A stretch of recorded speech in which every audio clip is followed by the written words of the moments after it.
friends. Welcome to Sky House Herbs podcast. I'm Ashley Ellenboss, a clinical herbalist, and in this space, I share my knowledge and experience with plant medicine to help you on your own journey of healing and transformation. Join me in exploring the ancient wisdom of plant spirit medicine and how it can be used to heal the body, mind, and spirit. We'll talk to experts in the field and share stories from people who've been transformed by powerful plant allies.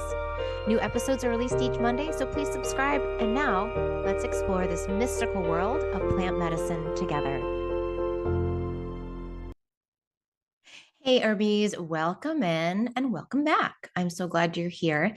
Today, we're going to be diving into another herb. And I love these Herb of the Month talks because it's such a great way to learn about the herbs because we get to go into them one plant at a time, one story at a time.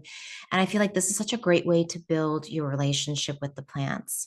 So if you haven't subscribed to my channel yet, just please click the subscribe button. It helps you to stay in touch with me and also for more people to find out about my work. And if you haven't seen my playlist called Herb of the Month, check that out after you listen to this episode because there's, gosh, I want to say at least 15 other herbs you can learn about. So if you want to just like go for it, this would be a great way to start to build your deeper understanding of some really powerful plant medicines. Before we dive into today's content, I wanted to bring you over to the Sky House website because guess what? There's some really cool events that are happening. And I was just thinking, gosh, if there's anyone listening that is local, I would love to see some of you at some of these upcoming events. So we're going to share my screen, hop over to the Sky House Herb School website, skyhouseherbs.com, and you can click on events and click on upcoming gatherings. And so I will be teaching at the Tonkadale Greenhouse here in Minnetonka, Minnesota, a potion making workshop. So this is a love potion workshop. We're going to be tasting and mixing cordials and herbal honeys and talking about love. This is kind of in celebration of Valentine's Day, which to me is just a wonderful opportunity in the dead of winter to remember the warmth inside, to remember our warmth and connection to others. And so making a warm, spicy cordial or herbal mix would be just a really good way to spend this part of the year.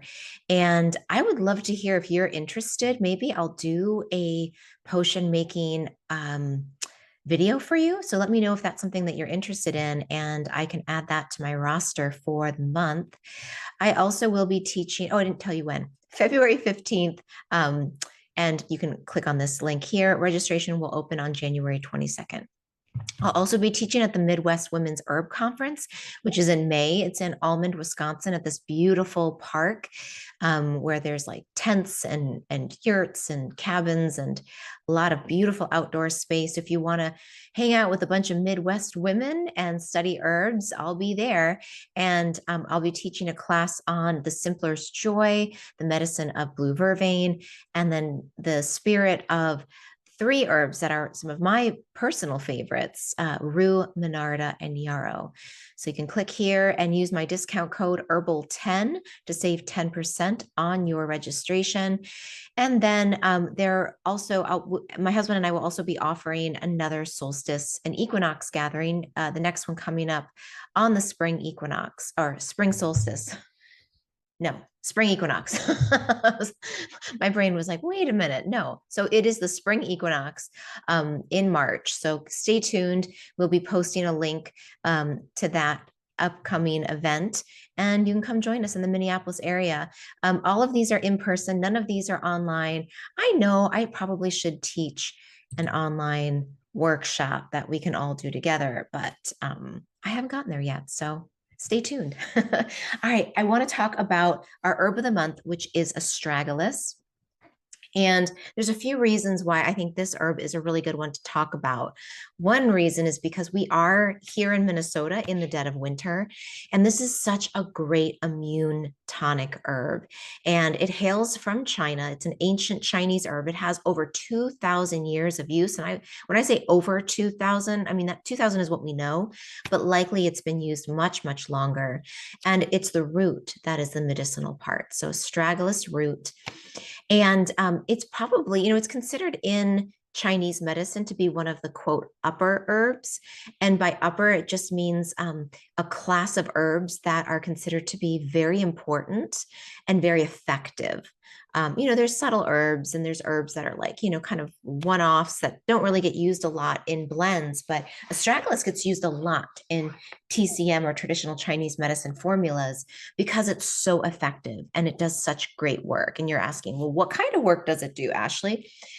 Building work, foundation work. That is what this herb does. So if you are feeling run down, depleted, if you have fatigue, depression, if your metabolism is near, in the winter, it's just normal, right? But like if your metabolism's slowing down, maybe you're retaining more water than usual, maybe you've been having some like difficulty with taking deep breaths or a chronic cough that's just not going away.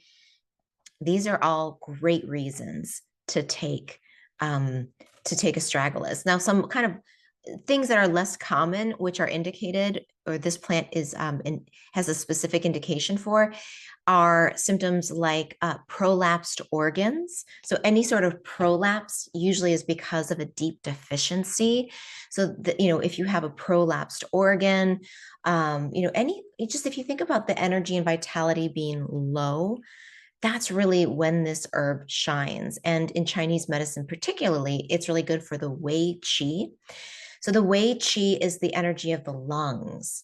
So it does work on the four main types of qi or energy or vital force in the body. So it really, I feel like it's one of those universal herbs that everyone could benefit from taking, maybe not like year round, but maybe during periods of high stress, periods of like winter, periods of winter. This herb is really good because it's warming and it's considered to be in Chinese medicine a lifting herb. So think about just the heaviness in the winter and, cold. It's the coldness in the winter. So this herb is warming and sweet and nutritive. And so it's lifting too for the spirit. So if you suffer from, seasonal affective disorder or SAD, this might be a nice one to add in along with vitamin D and maybe some calendula, which is a nice one for seasonal affective disorder, maybe St. John's wort, if that fits your specific profile and you're not taking any SSRIs. Or birth control with St. John's wort. I think astragalus makes a great companion herb for those who are suffering seasonal depression or seasonal affective disorder. Other kind of, not so common, spontaneous sweating. If you're really depleted, one thing that the body can do is it can just sort of, and this isn't the same necessarily as like hormonal hot flashes, but if you just have spontaneous sweating, then that also can be a sign that your life force is low. Your qi, your reserves are quite low. And it's interesting because this herb isn't just a yin tonic. Often when we think about herbs that are really balanced or really nourishing, we think about, oh, well, it's got to be a yin tonic. It's a moon herb. What's interesting about astragalus is it is both yin and yang. And so it's both solar and lunar in its building capacity. It's a blood builder. And, I don't know any substance in the body that isn't more solar than the blood, the red, hot, flaming, sharp red blood cells, sweeping through your body at really, really high speeds. That's a very solar part of our body. So astragalus helps to build blood.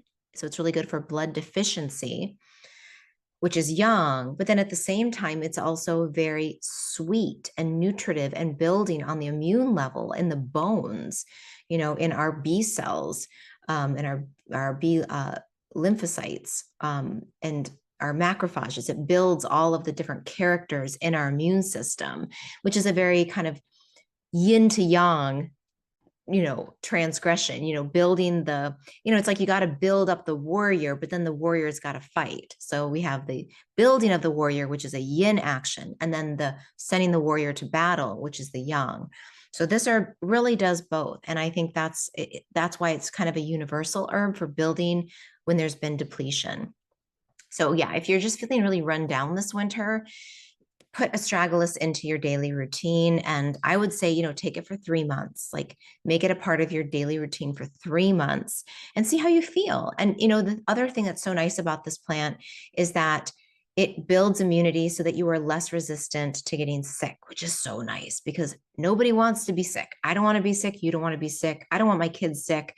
So we're all taking astragalus right now to avoid sickness. Another thing that's really interesting and timing wise, why I think this is such an interesting herb to talk about is right now in LA, the wildfires are really out of control. It's been really scary to watch the footage come in. And, I have friends that are posting photos and friends of friends. And, it's hard to see the damage and destruction from the fires. And some of our friends who live outside of LA, the smoke is just so hard on their lungs. And so astragalus is being one of the main lung tonics. And I was doing some research like, okay, has there been any studies that have been done on astragalus and smoke inhalation? And there have. So they did one study on rats. And I always, I feel bad for those poor rats, but thank you. Thank you for your lives, sweet rats. And what they showed is they took rats who had COPD or pulmonary cardiac obstructive pulmonary disorder, which is basically like fluid filling the lungs. So it's like really like people with COPD have very weak lungs. So they took rats with COPD and gave them either astragalus, codenopsis, which is a mushroom, and or nothing, placebo. And then they exposed them to cigarette smoke. And they found that the rats who had taken the astragalus and the codenopsis both had increased cellular protection and activation on the level of the immune system and the cells in the lungs to help regenerate and reduce damage, oxidative stress and damage to the lungs, as opposed to the placebo where there was no change, or where there was damage without that repair. So I thought that was really interesting. So I'm thinking about all my friends right now in LA, but this is not going to end these wildfires. This is a part of our world now. So if you're, near a place where there is smoke, even here in Minnesota, we have the Canadian fires that happen in the summers. The last 3 summers, we've had really bad days of, air quality has been like really, really dangerous. And so this would be a great herb to start taking if the levels of, particulates and pollution in the air start to get really high, to really protect the lungs and that oxidative damage to the lungs, especially if a person has weak lungs constitutionally because of asthma, because of COPD, and so on and so forth. Okay. So that I thought was a really relevant thing for the moment that we're living in right now at the moment that I'm recording this. Let's see, what else did I want to tell you about this herb? Oh, I wanted to share with you some words that are often used to describe this plant by herbalists and by students and clients.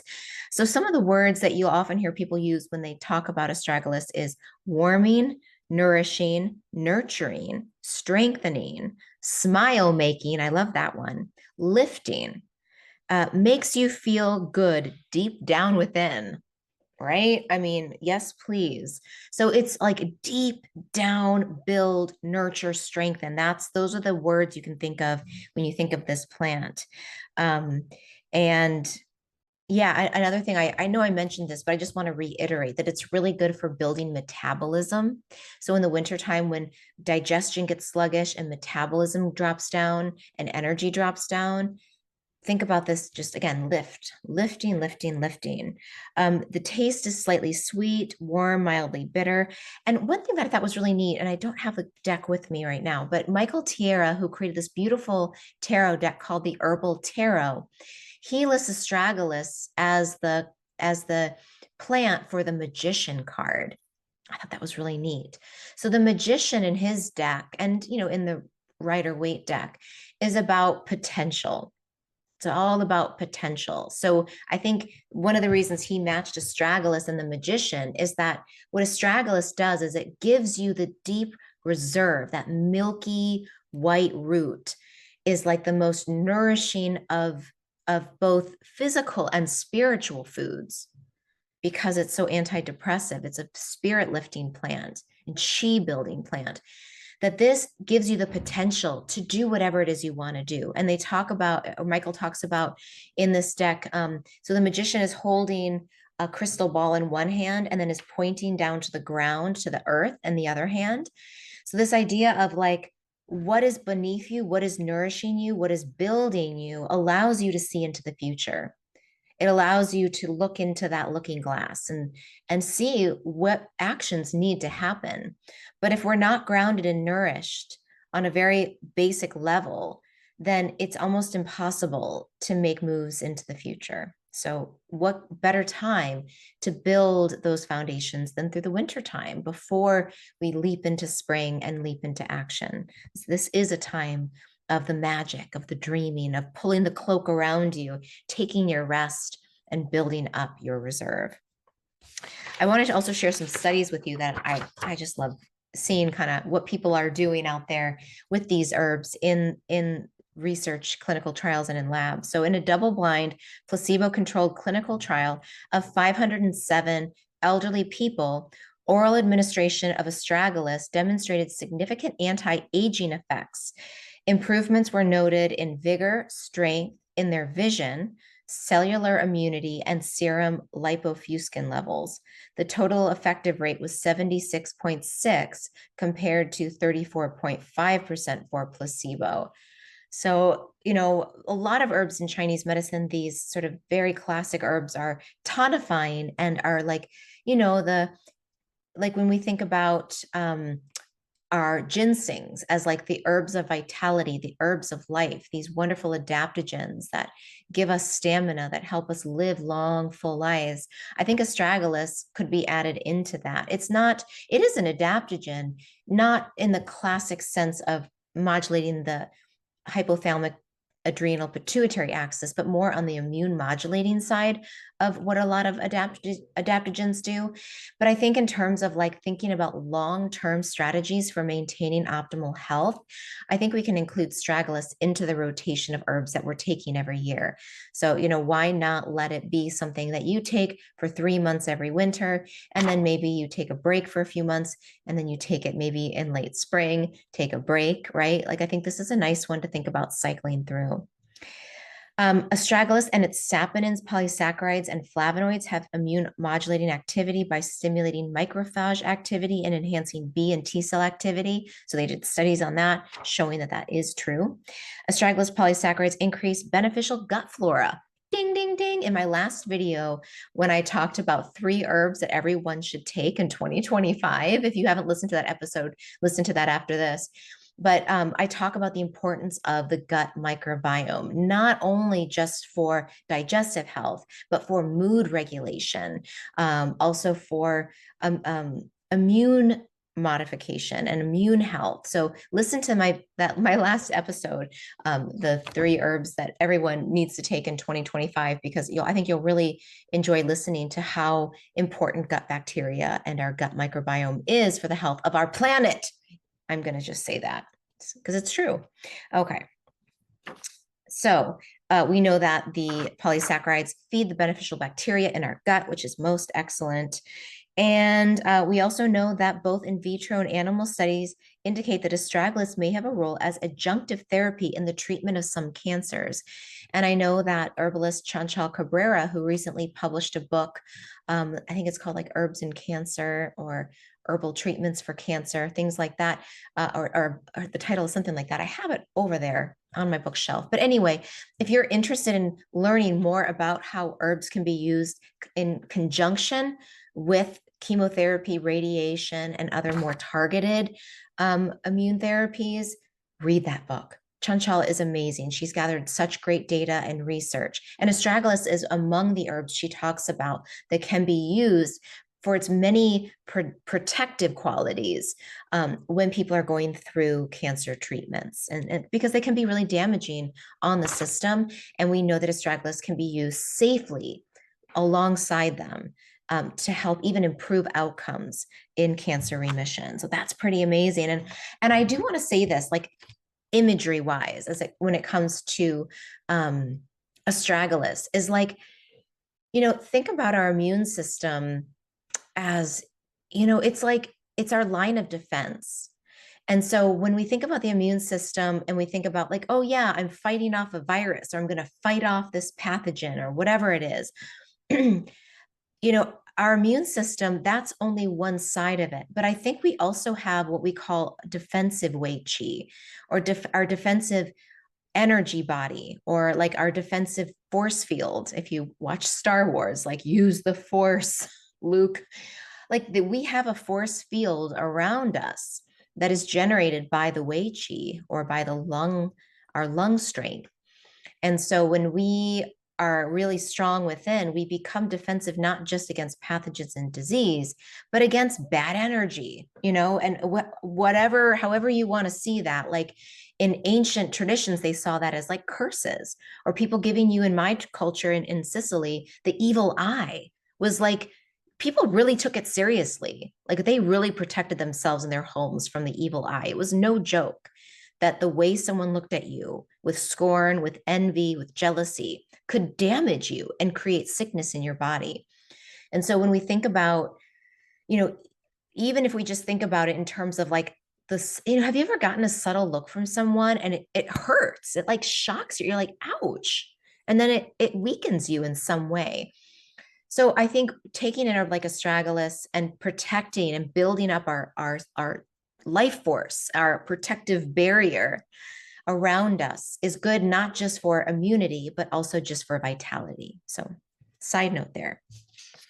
I also wanted to read something that I wrote about this herb. My husband and I teach a course called Roots and Spheres, and there's still time to join if you want, where we take each lunar cycle and we pair a plant with it. So my husband and I sit down in the year ahead and we look at all the major transits of a given lunar cycle, including what the full and new moon signs are in any aspects.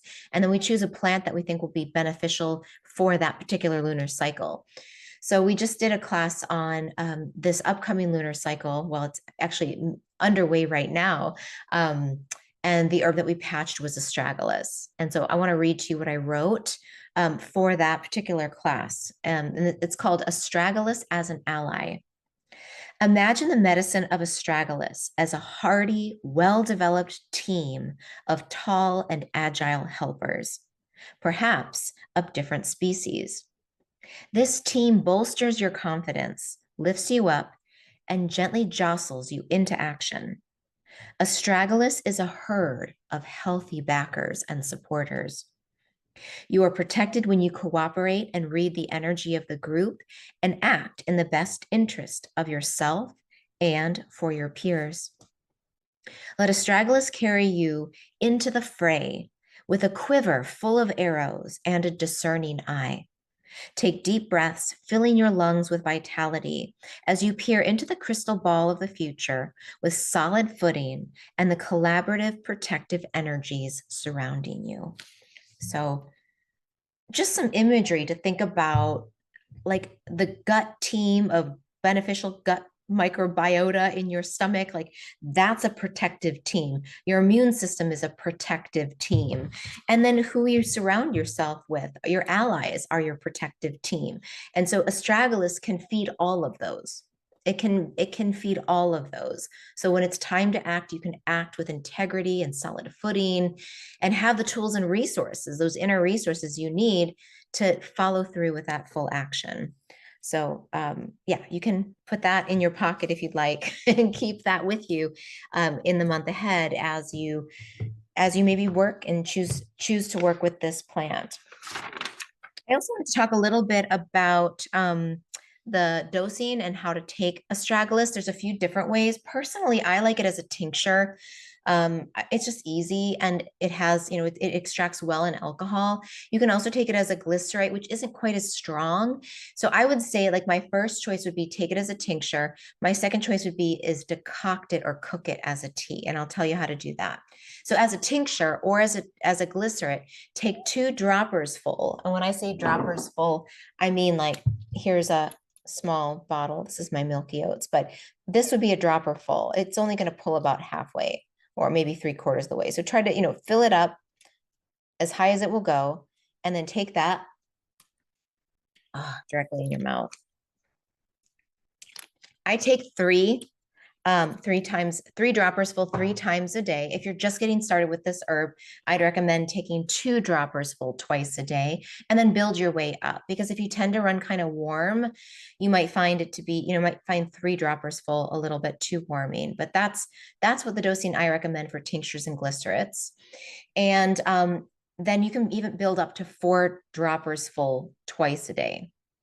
If you're going to be taking it as a root, like if you want to actually cook it as a tea, I would recommend taking 3 to 5 tablespoons of the cut and sifted dried root and add that to about 3 cups of water. Bring it to a boil and then cover it and just let it simmer on very, very low heat for about 15 minutes. Be careful because it will foam and bubble because of the saponins, and it will boil over and it'll make a huge mess on your stovetop. I can't even tell you how many times I've overboiled. So you really, if you want to do this method, make sure you're there. It's not something that you can just put on the stove and leave. You got to stand and kind of watch it. So let it come up to a boil, turn it down to a simmer, keep it covered, and just watch the heat. And you may have to take the heat down and up a little bit just so that it stays with that very low kind of rolling simmer. And after 15 minutes, turn off the heat and let it stay covered for 15 minutes while it cools. It will steep more, and then you'll strain that and drink 1 cup in the morning and drink about 1 cup in the evening, or like half in the morning, half in the evening. Some of it will evaporate out, so that's okay, don't worry. But the more, the fact that it's covered will keep some of the oils from evaporating off, and will also just sort of keep the water from evaporating off as well. So that's what I would recommend if you're going to do it. And maybe start off with 3 tablespoons, see how that goes for a few weeks, and then you can build up to 4, maybe 5 for your total dose for the day. All right, safety. What about safety? Well, there is no research showing that this herb is not safe in pregnancy and not safe in breastfeeding. However, some herbalists do say because there's no research, it's not safe. And so I leave this really up to individuals to decide for themselves what feels right. I would say when you're taking it at a lower dose, I personally feel like it's a very safe herb to take for building deep immunity during pregnancy and during breastfeeding, when maybe taken at a lower dose for a consistent amount of time. It doesn't have any fetal, disruptive activities, and it's not an emmenagogue, so it's not going to bring on the period in pregnancy. Those are the 2 main things I look for when I think about herbal safety in pregnancy. And some women might say it's warming, it's stimulating. No thanks, and that's fine too. The other time where you don't want to use astragalus, or the one time when you don't want to use astragalus, is if you're taking immunosuppressive medication. I think it's aclavir. So if you're having an organ transplant, or you have autoimmune diseases and you're taking an immune suppressant, astragalus is going to do the opposite. So you don't want that. However, if you have autoimmune disease and you're managing it, this is where this herb could be very helpful. And I was reading a few articles from herbalists and naturopathic doctors on using astragalus in autoimmunity. Now, this is something that I wouldn't recommend, you just throw a bunch of astragalus on, because it is a little bit warming and it is immune boosting. We have to be careful with the dosing, but I don't want you to be afraid of it. It's not off limits for you. But what I would suggest, if you were my client, is we would start slow. We might start at 1 dropper full twice a day of tincture or glycerate. See how you do with that. And if that goes okay, maybe we increase it by half a dropper full every week or so, right? See if we can build up to maybe 3 droppers full twice a day, and then just watch for flare-ups. If the flare-up happens with your immune system, take it down. And you'll know, your body will tell you. That's the cool thing about herbs. And we do have to take some risks when it comes to taking herbs. I think if you want to see change, you can't do nothing, because doing nothing isn't going to create something. So if you want to try different herbs, like, go in slowly and pay attention and let your body show you what's working and what's not working. And you can always work with a registered herbalist. That's always a really wise way to go if you have something very sensitive like autoimmune diseases, because they can really help coach you through and make sure that you're paying attention to the science. So I like that. I like partnering with someone with when there's symptoms that are a little scarier for people, just to be honest. I think if there's fear underneath, work with an herbalist, work with someone who's confident, who can help you through. So that is what I have for you for today with astragalus. I hope you enjoyed learning more about this ancient Chinese herb. It is easily found in commerce. Please do try to find organic and organically sourced astragalus. And some of this, I'll include some sources that I use here in the United States. When you're using Chinese herbs, sometimes I think you need to be, well, you do need to be careful if you're sourcing them from China, because some Chinese herbs do have heavy metals and they've been adulterated, or they are not the right herb. So really using a certified source, I think, is important. So don't just go for what's the cheapest source out there, because you get what you pay for. And I think with herbs, it's worth investing a little bit more money to get something that is safe and is the herb you want it to be and is effective. So look in my description for some links. I don't have affiliations with these companies. They're just ones that I personally use for myself and for clients. So with that, have a wonderful rest of your day. Please leave your comments, ask your questions. Let me know if there's any topics you want me to cover in future episodes, and I will see you all in the next one. Bye.